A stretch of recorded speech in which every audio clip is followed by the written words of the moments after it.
You will hear part of a talk about best-selling books.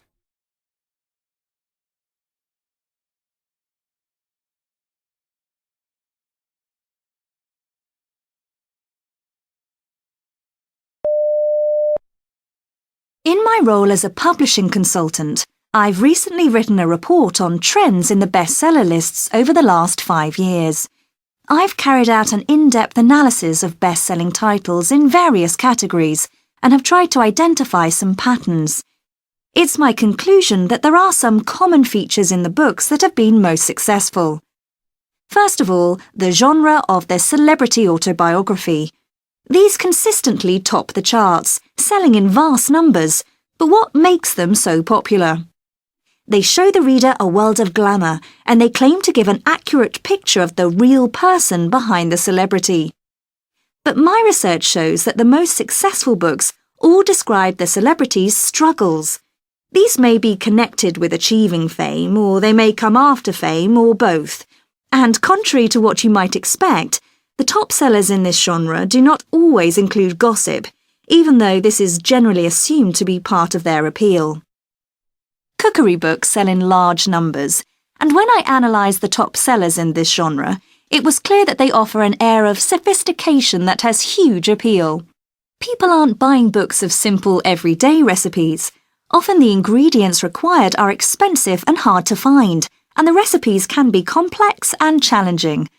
People seem to buy these books because they show a world they aspire to, rather than something they will actually do, apart from for special occasions when they may well turn to recipes in these books.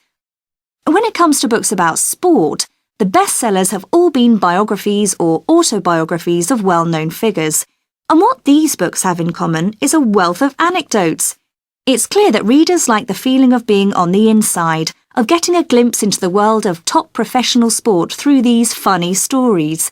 They are less interested in dry, factual accounts of how a career started, or statistics about sporting achievements.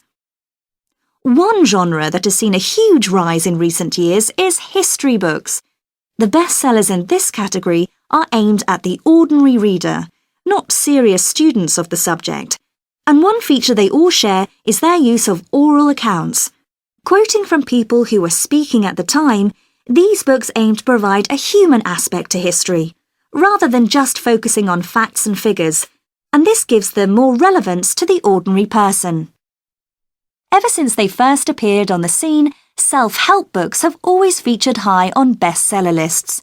Analysis of the top self-help books of the last 5 years shows a move away from those dealing with personal relationships or happiness to those advising on how to get ahead in careers. This suggests a shift in the priorities of the people who buy this kind of book. When it comes to fiction, crime fiction has long been extremely popular, of course. My analysis of bestsellers in this genre indicates that the scientific procedures used in criminal investigations are a dominant feature these days, rather than the character of the detective, which used to be the cornerstone of books in this genre. This might well reflect the current popularity of TV crime dramas, with their focus on forensic science. Now, moving on to other kinds of fiction.